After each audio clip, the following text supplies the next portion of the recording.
Qué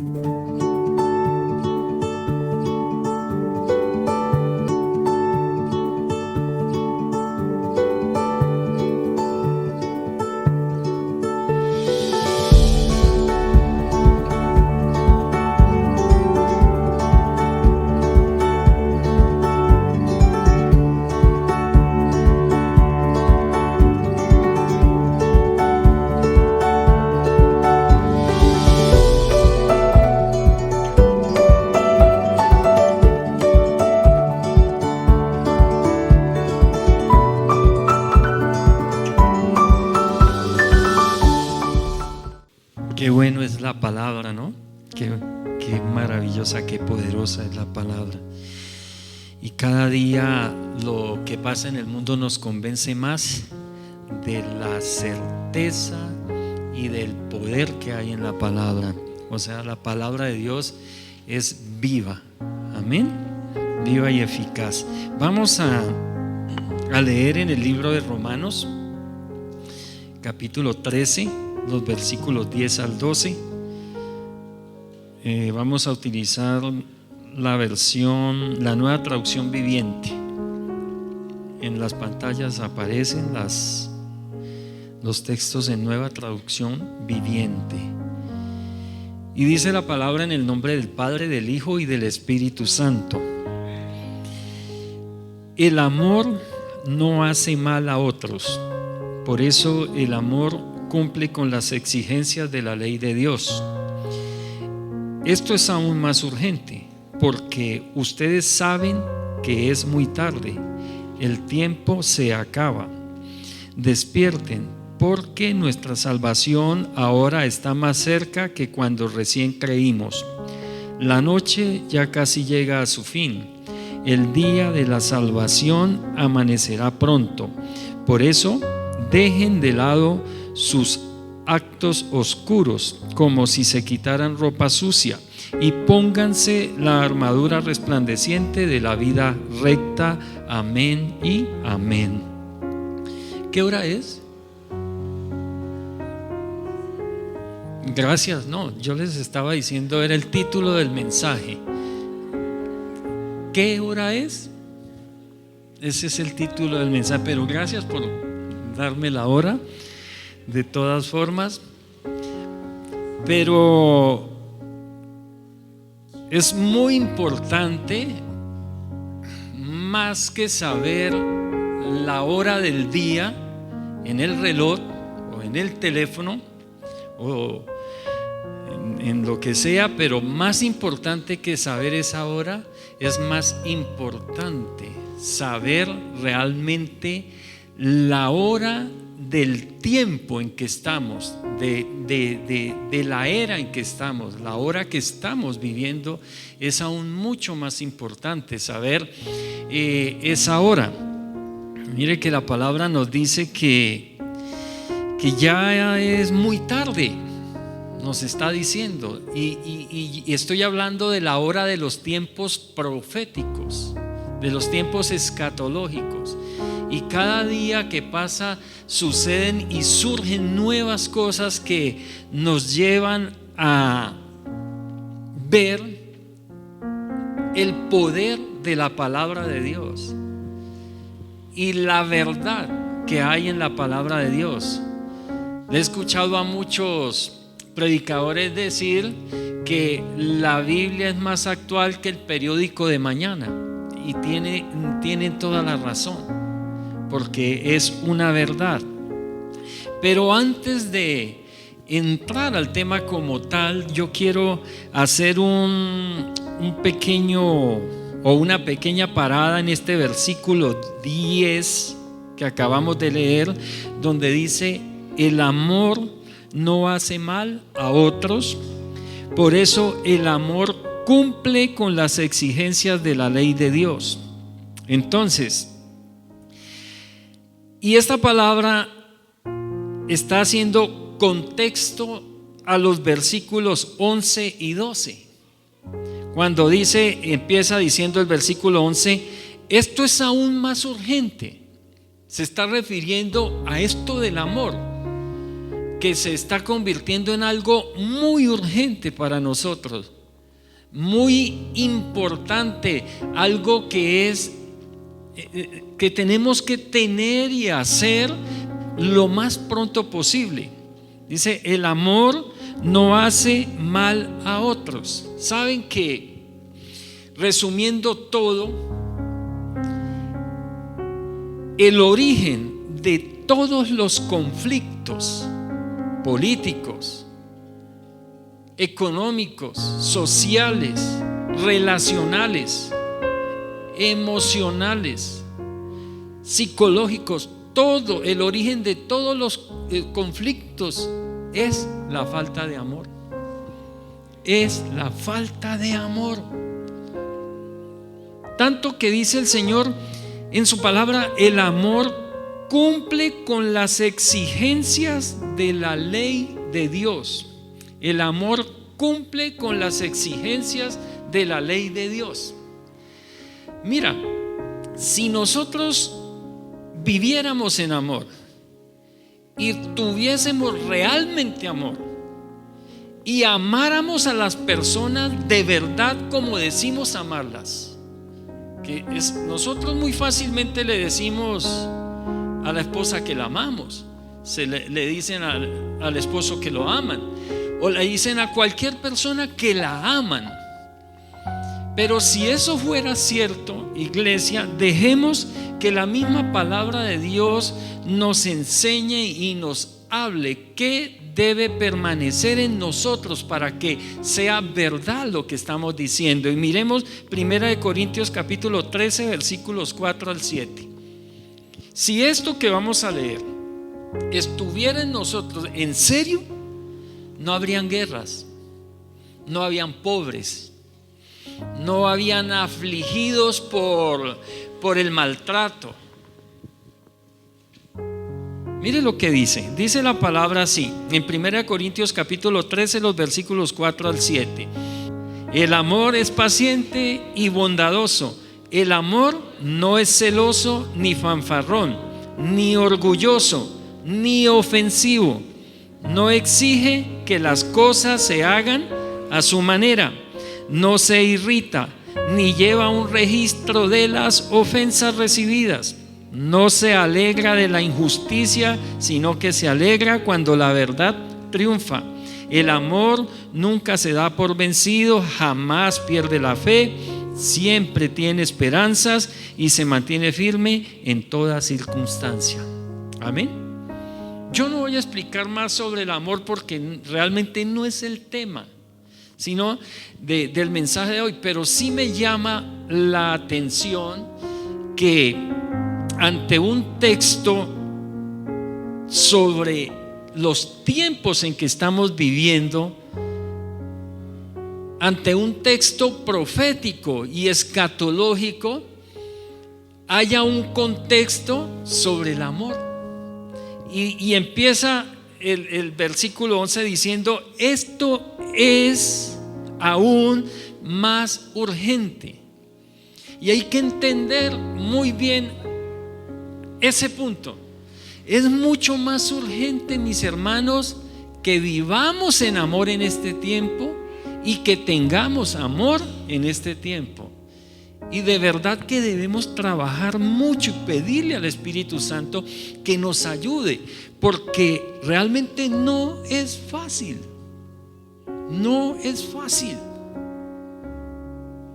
Empezando porque hay personas que son de verdad muy tóxicas. Y no empecemos a mirar para los lados. Más bien hagamos así: ¿seré yo maestro? Como dijo Judas. Claro que era él. Judas diciendo: ¿seré yo maestro? ¿Cuántos Judas sabemos? Pero como Judas, todos nosotros tenemos, él tuvo la oportunidad de recibir la gracia de Dios, pero no la aceptó.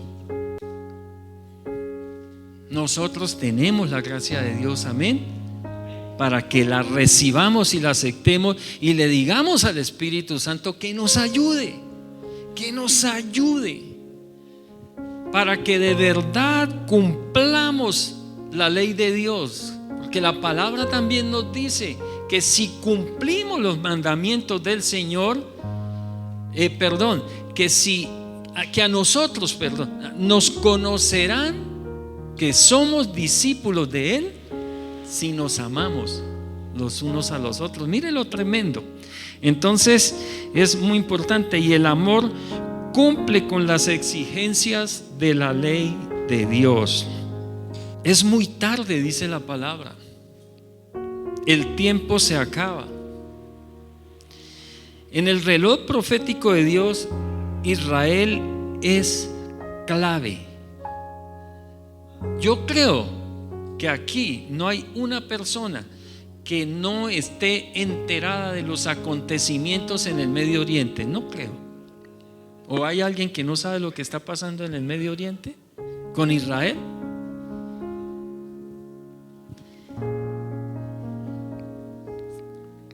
Israel es y será el epicentro de las estremecedoras tribulaciones de los últimos días. Mire que la misma palabra nos dice, da por hecho que nosotros eso lo sabemos. Dice, ustedes saben que ya es muy tarde, que se está haciendo tarde. Es más, dice que ya como que va a empezar a amanecer. Todos los principales eventos del fin de los tiempos y el regreso de Jesucristo ocurrirán alrededor de esta nación, Israel. Esta tierra fue entregada por Dios a Abraham y a toda su descendencia. Puede que nosotros no sepamos todas las cosas de políticas, económicas, de cómo surgió Israel. Nosotros de pronto no tenemos claro políticamente qué se ha movido y todas estas cosas para el surgimiento de Israel o para el nacimiento de Israel. Pero hay algo que sí es la clave de todo esto para entender lo que Israel representa, no solo para este mundo, sino para Dios. Lo que Israel es. Yo sé que Israel ha cometido también atrocidades. Israel se ha equivocado. Israel ha matado gente, ha pecado, ha desobedecido a Dios. Pero aparte de eso, mis hermanos, Israel fue fundada por un acto soberano de Dios. Israel fue fundada por un acto soberano de Dios. A él le plació escoger esa nación, crear esa nación. A él le plació colocarla donde la puso. ¿Quién soy yo para decirle al Señor por qué hizo eso? ¿Quién soy yo para decirle a Dios por qué tiene tanta misericordia con ellos? ¿Por qué tiene tanta paciencia con ellos? ¿Se acuerdan la palabra que acabamos de leer? De cómo es el amor. Porque Dios es amor. Pero no nos vayamos más lejos, mirémonos nosotros y nos vamos a dar cuenta que no hemos sido consumidos son por las misericordias de Dios, porque Dios ha tenido mucha paciencia con nosotros y también nos ha esperado mucho, porque no son pocos los errores y pecados que hemos cometido, que eran también dignos de muerte.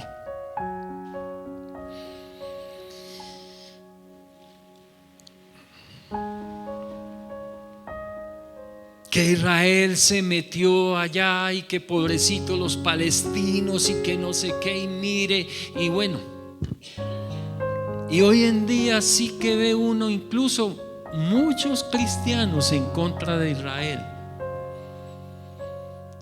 y de una forma a veces muy sin darse cuenta maldicen a Israel.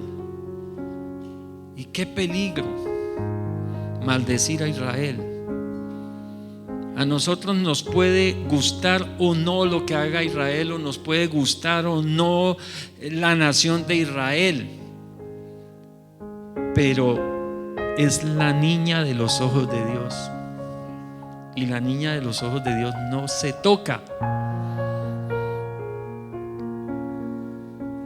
Leamos Génesis capítulo 12 versículos 1 y 2 para darnos cuenta que Israel nació en el corazón de Dios, y no hay nada que hacer con eso. Dice en Génesis capítulo 12 versículos 1 y 2: el Señor le había dicho a Abraham: deja a tu patria y a tus parientes y a la familia de tu padre y vete a la tierra que yo te mostraré. Haré de ti una gran nación, te bendeciré y te haré famoso y serás una bendición para otros. Haré de ti una gran nación. Podríamos decir que Abraham fue el primer israelita, y aunque de él no se derivó el nombre de esa nación, sí podemos decir que Israel fue el primer israelita.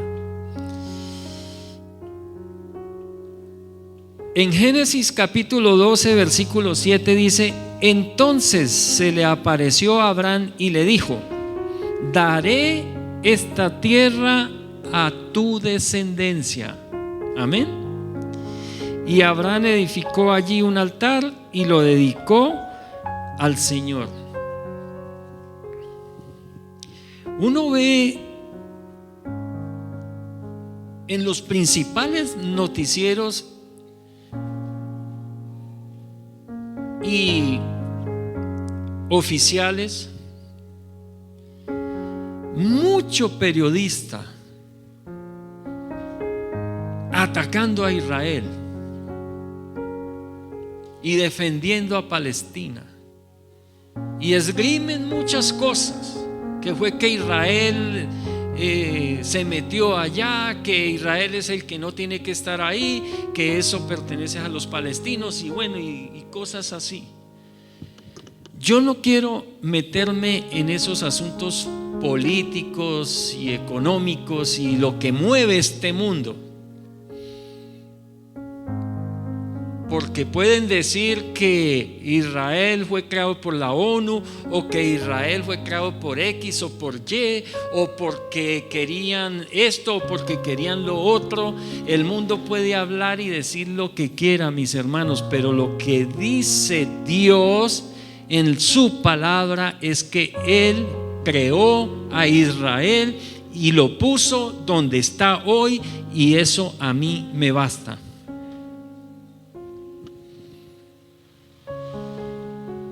No sé si es justo o es injusto. Dios sabe más que yo. Y Él sabe por qué lo creó y sabe por qué lo puso ahí donde está. Y si yo me voy en contra de Israel, me voy en contra de Dios.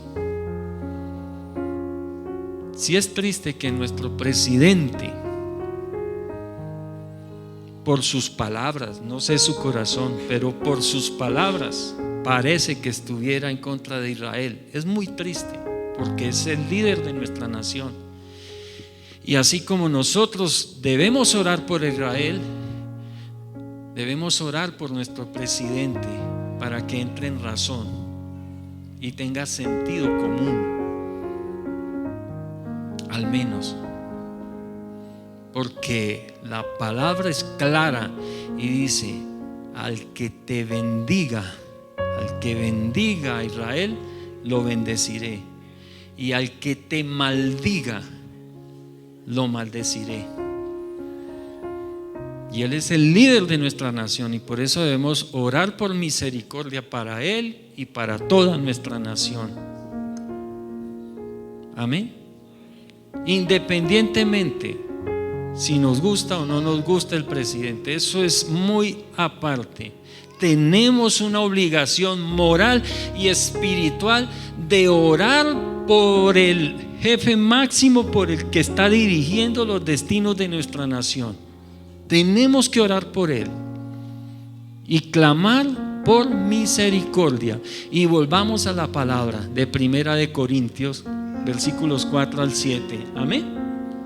Orar con esa misericordia que hay ahí, con esa benignidad que hay ahí. Y así nos toca por todos el resto de los gobernantes que vengan, por los que van a elegir ahora en próximos días.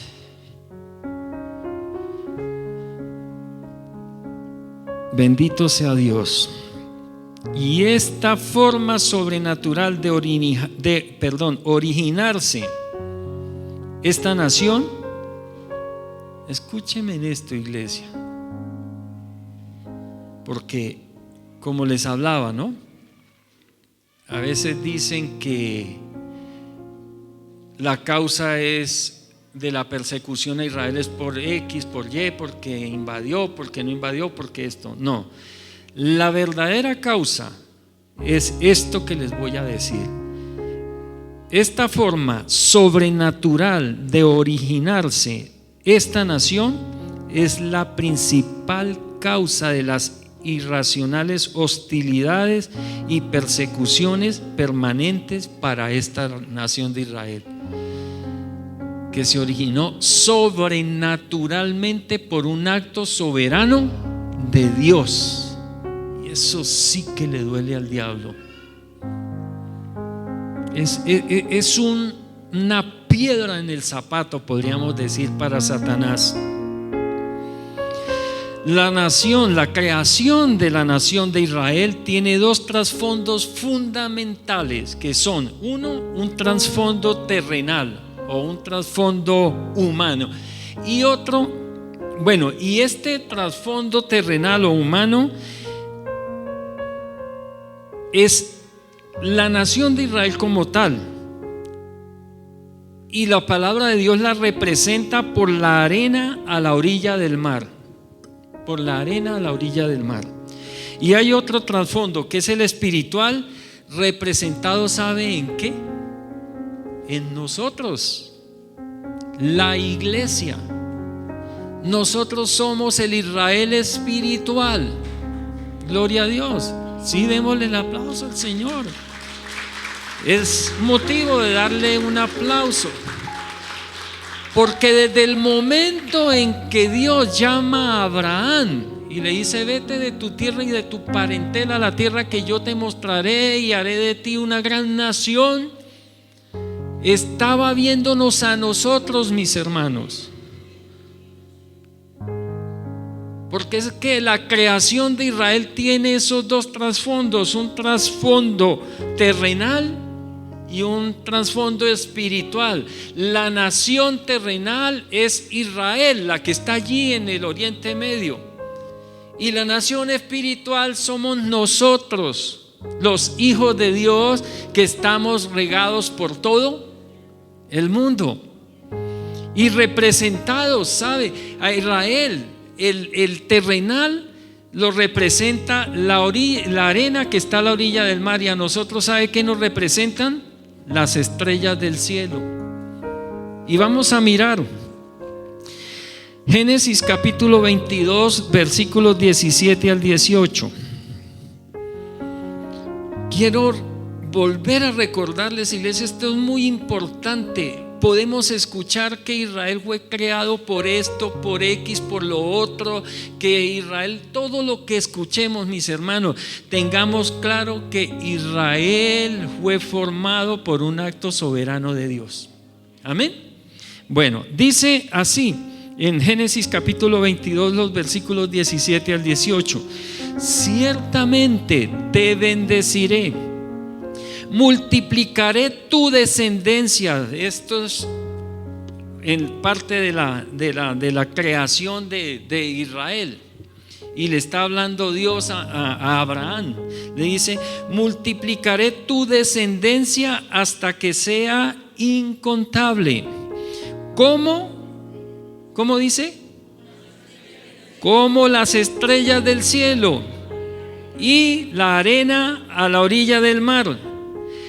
Tus descendientes conquistarán las ciudades de sus enemigos, y mediante tu descendencia todas las naciones de la tierra serán bendecidas. Todo eso porque me has obedecido.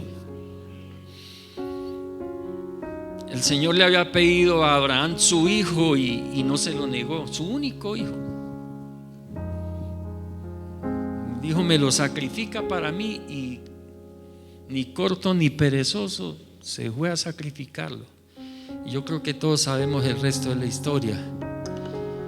No tuvo necesidad de ello porque Dios mismo le proveyó un cordero para que lo cambiara ahí por su hijo, un carnero. Y dice la palabra de Dios: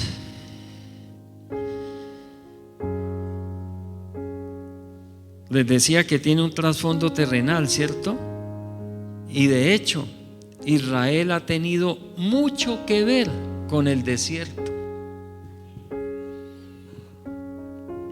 Casi prácticamente toda la vida de Israel desde su creación ha sido vivir en un desierto,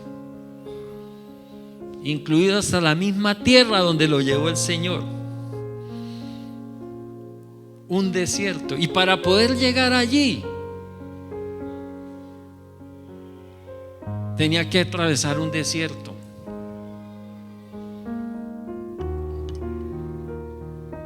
Y en este tiempo, cuando Israel volvió a aparecer, cuando fue puesto nuevamente ahí donde está hoy, llegó a un desierto. Claro está que ahora nada que ver con lo que es Israel, a lo que él recibió.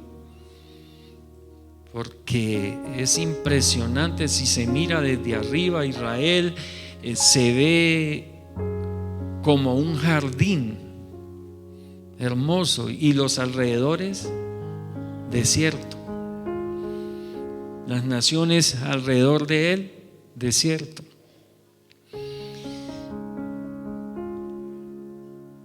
Leamos Daniel capítulo 12, el versículo 3. Voy a leerlo en la versión PDT, Palabra de Dios para Todos, ya refiriéndose al trasfondo espiritual, el que tiene que ver con nosotros. Amén. Dice: los maestros sabios resplandecerán como la pureza del cielo, y los que han enseñado al pueblo a seguir el camino recto brillarán por siempre como las estrellas. Y leamos Filipenses capítulo 2. Les leí una porción del Antiguo Testamento, ahora leamos una porción del Nuevo Testamento. Filipenses capítulo 2, versículo 15 dice: así serán hijos de Dios, sin culpa y sin falta, viviendo entre una generación perversa y mala. De esa forma brillarán entre ellos como estrellas en un mundo de oscuridad. Por eso la palabra acá, el Señor, cuando le está hablando a Israel, le dice: multiplicaré tu descendencia hasta que sea incontable, como las estrellas del cielo. Él ya tenía en mente fundar su iglesia, la iglesia de su Hijo amado Jesucristo. Y dice: y la arena a la orilla del mar. ¿Saben que realmente, exactamente, no se sabe cuántos israelitas, judíos hay en esta tierra? No se sabe.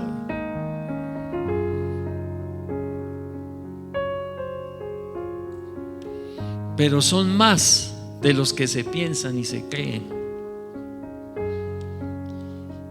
Y volvamos al trasfondo terrenal. Israel había perdido su tierra, la que Dios le dio, recuerdan, ¿no? Venimos ahí, vemos que Dios llama, él estaba en una ciudad allá grande, muy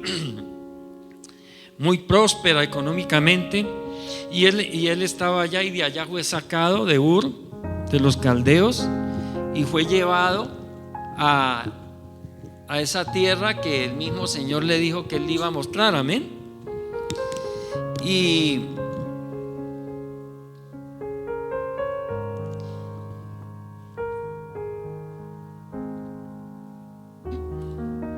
el Señor lo plantó en esa tierra, pero Israel había perdido su tierra, estuvo sin nación.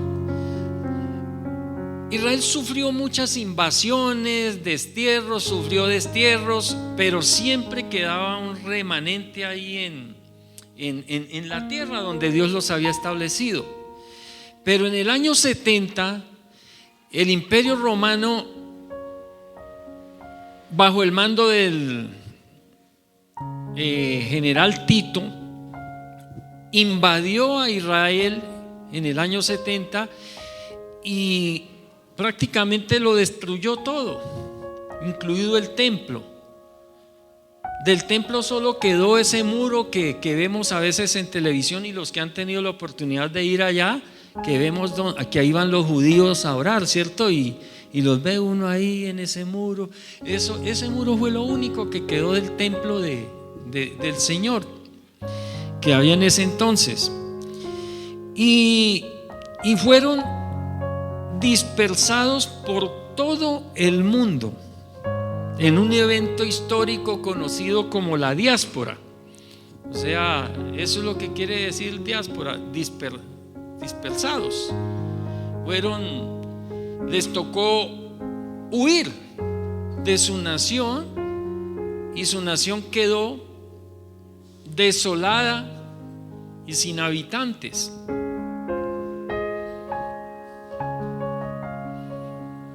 En el año 70 después de Cristo. Amén. Esto es aproximadamente unos 37 años después de que Cristo subió a los cielos nuevamente, que resucitó y subió al cielo. Recuerdan que el mismo Señor le había dicho a sus discípulos que no quedaría piedra sobre piedra de ese templo. En ese instante se cumplió esa profecía del Señor. Del templo no quedó sino ese pedazo de muro.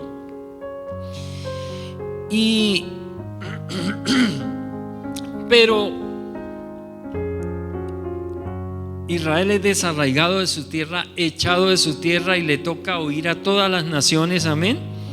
Pero las profecías del Antiguo Testamento indicaban que Israel volvería a ser una nación independiente. Pero lo más asombroso, iglesia, es que las profecías decían que esto sería realidad en un solo día.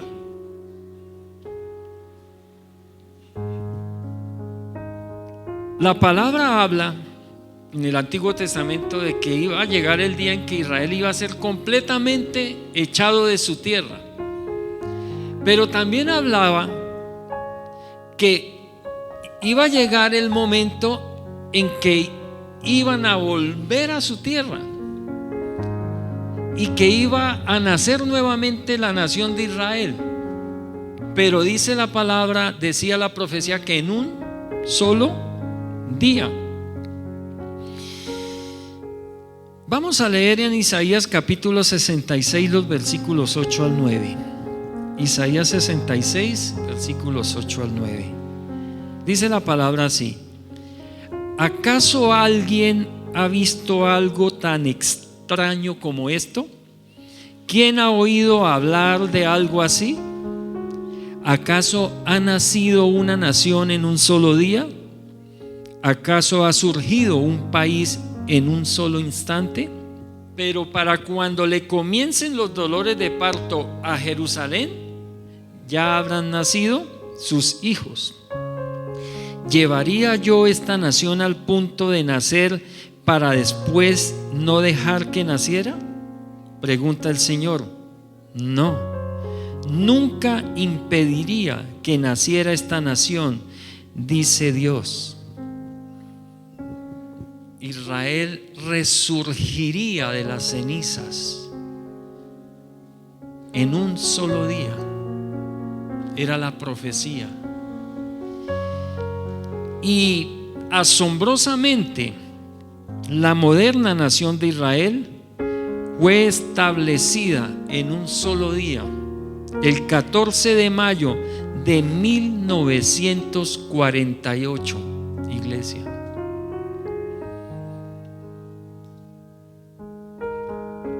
Lo que marcó el momento donde los tiempos finales comenzaron a ser cada vez más evidentes antes del glorioso regreso de Cristo a la tierra. Saben que antes, años antes de que Israel fuera establecido en el mismo lugar que lo estableció Dios, nadie en el mundo político se atrevía a pensar que Israel volvería a ser una nación. Es más, creían que Israel se había perdido para siempre. Pero es que el Señor había dicho que Él no los iba a abandonar nunca y que nunca dejarían de ser una nación. Y a pesar de que fueron esparcidos por todo el mundo y quedaron en diferentes naciones, iglesia, es asombroso, no perdieron sus costumbres, no perdieron su lenguaje, su idioma.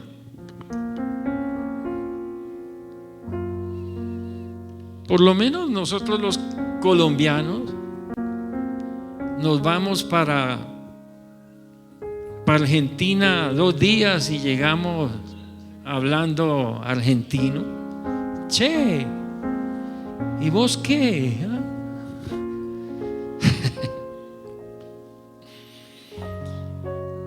Ellos se fueron a diferentes naciones con lenguajes completamente diferentes al de ellos, y sin embargo, mis hermanos, su lenguaje no se perdió. Esto es asombroso y es un milagro. Iglesia, a Israel, y ya estoy hablando en el contexto terrenal y en el contexto espiritual. O sea, estoy hablando de la nación de Israel y estamos hablando de la iglesia del Señor. La querrán destruir 1 y 1000 veces, pero no lo lograrán. No lo lograrán. Israel forma. Israel de forma íntegra, como Dios lo designó, será la tierra donde Jesús volverá para gobernar este mundo. Satanás odia a Dios. Satanás odia a Israel. Satanás nos odia, o sea, odia a la iglesia. Y siempre intentará destruir a Israel. Y siempre intentará destruir a la iglesia. Por eso debemos orar para que Israel pueda superar los difíciles momentos que está viviendo. Es una obligación para nosotros orar por Israel, orar por la paz de Jerusalén.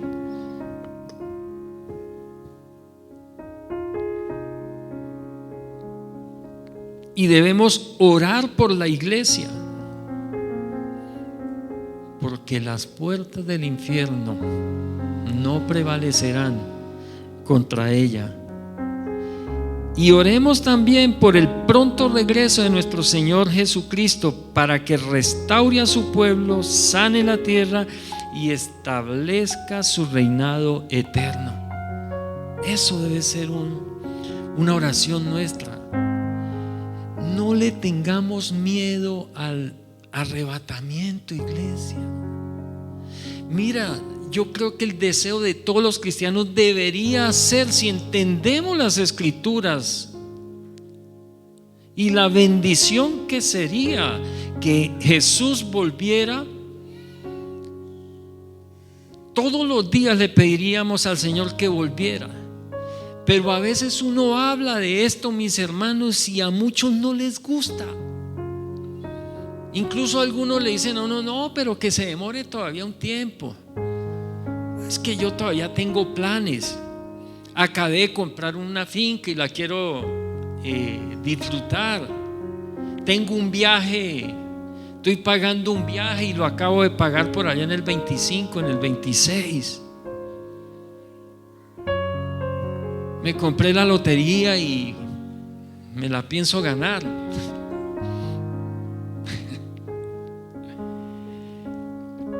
Bueno, lo que sea. Nada debería, iglesia, nada debería llamarnos más la atención, de emocionarnos más, como dice la palabra, alentados con estas palabras: Cristo viene pronto. Maranata, Cristo viene pronto. Alentémonos con esas palabras. Ya estoy preparando el tema porque lo quiero dar, iglesia, y posiblemente el próximo domingo, sobre el cielo. ¿Qué es el cielo? Porque es que hay muchos que no quieren ir al cielo, porque piensan que es aburrido. Dicen: ay, pero es que para ir ahí a orar todo el día y cantar todo el día salmos y alabanzas e himnos, no, eso me parece aburridor. Toda una eternidad en eso. No, pues claro, mis hermanos, yo tampoco quisiera ir al cielo. Empezando que no canto ni en el baño. Y entonces, pero no, iglesia, ir al cielo es una cosa fantástica. Sí, ya por acá ya calles de oro, mar de cristal, puertas de madreperla, esmeraldas por todo. ¿A quién le gustan las joyas? ¿Hay alguien aquí que le gusten las joyas? Gloria a Dios, a mí también me gustan las joyas. Y con mi hermano nosotros hemos trabajado la joyería, pero bueno, allá sí no queremos, ni nos van, yo creo, a poner a hacer joyas, porque es un trabajo hermoso, pero es un trabajo desgastante.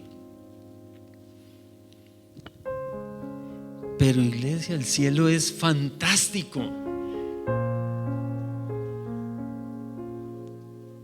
Así que quiero describirles lo que es el cielo y quiero describirles bíblicamente lo que vamos a ir a hacer allá.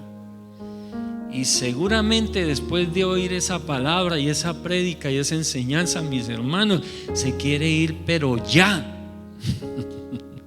Me va a tocar detenerlos. No, espérenme, no me dejen solo.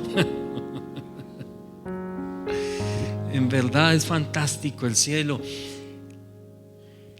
Mire, más que ganarnos una herencia o de dinero, recibir no sé qué cosas aquí en esta tierra, mis hermanos, el mayor anhelo nuestro debería ser el regreso de Cristo, porque ahí todo dolor se va a acabar y vamos a experimentar la mayor felicidad que podamos haber vivido. ¿Cuántos se alegran por un gol de la selección Colombia?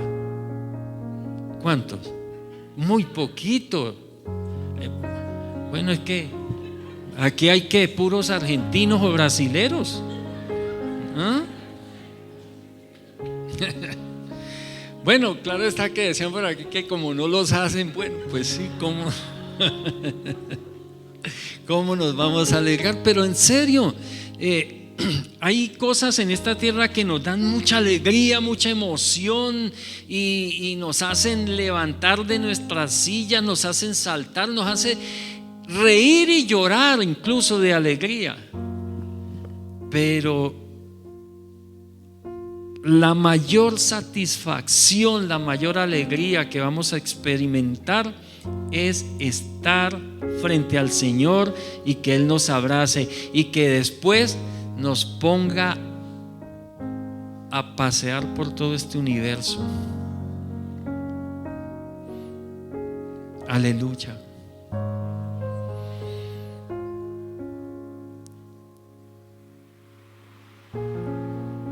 La noche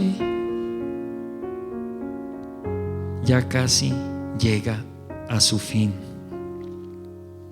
El día de la salvación amanecerá pronto. Por eso, dejen de lado sus actos oscuros, como si se quitaran ropa sucia, y pónganse la armadura resplandeciente de la vida recta. En estos tiempos, iglesia, Dios nos invita a buscarle más, a limpiarnos, a purificarnos, a darle la espalda al pecado.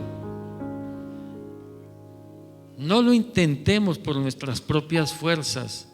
Hagámoslo con la ayuda del Espíritu Santo. Él nos ayuda. Hay vicios que son difíciles de dejar, hay pecados que son difíciles de dejar, y a algunos se les facilita más dejar unas cosas que otras, y a otros otras también. Pero con la ayuda del Espíritu Santo lo podemos, porque todo lo podemos en Cristo, que nos fortalece. Toda nuestra confianza en Él. Hay una palabra en Sofonías capítulo 2 versículos 1 al 3 que dice: reúnanse, sí, júntense, nación desvergonzada. ¿Saben que es una palabra tanto para la nación de Israel como para terrenal, como para la nación espiritual, o sea, para nosotros? Qué fácil es dejar de congregarnos. Qué fácil es preferir cualquier cosa a algo que nos va a dejar una bendición que va a trascender a la eternidad, el resto de nuestra existencia. Todo bien material un día se va a acabar. El día que estemos delante del Señor, ninguna posesión nos vamos a llevar, porque Él nos va a dar todo nuevo, Él.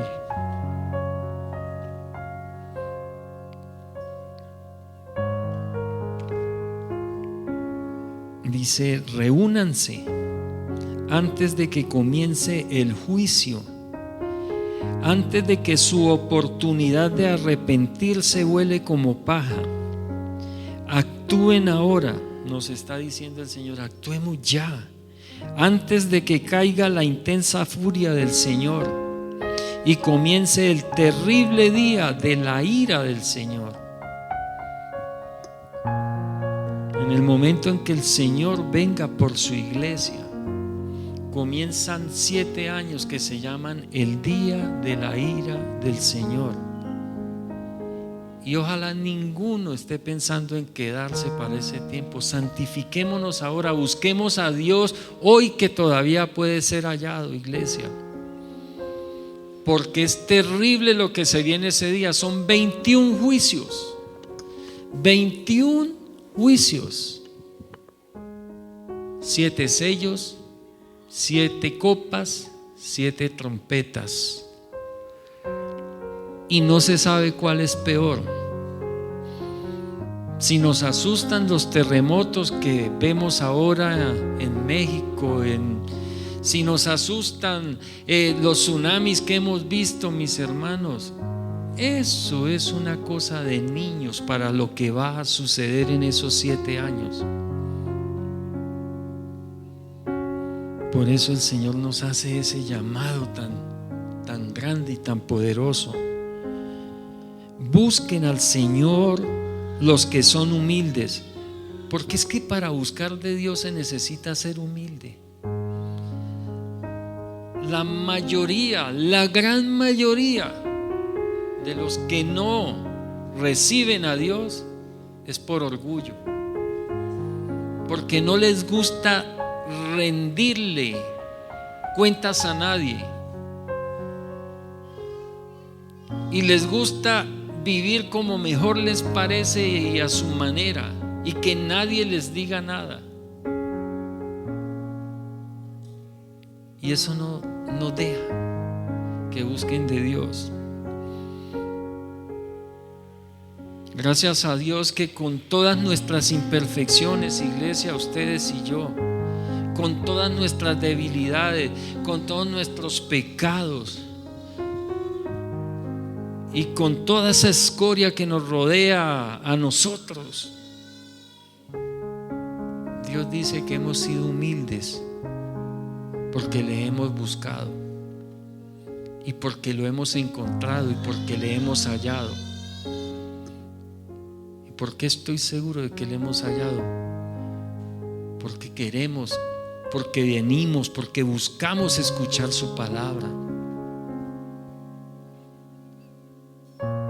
Busquen al Señor los que son humildes y sigan sus mandamientos. Procuren hacer lo que es correcto y vivir con humildad. Quizá todavía el Señor los proteja y los libre de su ira en ese día de destrucción. Es que nosotros no sabemos cuándo vamos a partir de este mundo. Puede que se tenga tiempo de arrepentirse, pero puede que no. Una muerte súbita, una muerte trágica en un instante que no dé tiempo de nada, mis hermanos. Y por eso el Señor dice: quizá todavía el Señor los proteja y los libre de su ira en ese día de destrucción. Y el Salmo 31:24 nos dice: así que sean fuertes y valientes ustedes los que ponen su esperanza en el Señor. Nosotros hemos puesto nuestra esperanza en el Señor, amén. Así que seamos fuertes y valientes. Sigamos adelante, no desmayemos. Cada día comprometámonos más con el Señor, con las cosas de Dios. No nos dejemos contaminar por el pensamiento de este mundo. Este mundo quizá diga que buscar a Dios es una bobada, que es una pérdida de tiempo. No sé, hay un dicho que dice: en el día de la quema se ve el humo.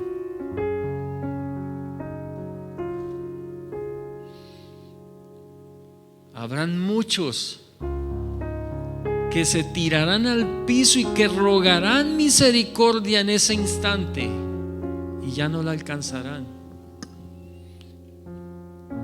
Y hay testimonios de muchísimas personas y aún gente muy conocida que toda la vida ha sido enemiga de Dios y le ha negado y ha procurado hacer que otros se aparten de Dios, pero en el instante de la muerte han rogado al Señor que los perdone. Nosotros somos privilegiados que hoy estamos en un lugar de bendición. ¿Y por qué estamos en un lugar de bendición? Porque es un lugar donde estamos siendo ya lavados, rociados, inundados con la palabra de Dios. En la palabra de Dios nos parece a nosotros que allí tenemos la vida eterna. En Miqueas 7:7 Esto es algo ya muy personal para cada uno. Dice, en cuanto a mí, deberíamos decir cada uno, en cuanto a mí, busco la ayuda del Señor. Espero confiadamente que Dios me salve y con seguridad mi Dios me oirá. Iglesia, despertemos, porque nuestra salvación está más cerca que cuando recién creímos. El Señor les bendiga. Amén y amén. Gracias, Padre, por tu palabra. Tu poder habita en mí. Te alabo, victorioso soy en ti. Te alabo por tu espíritu en mí. Te alabo, tu poder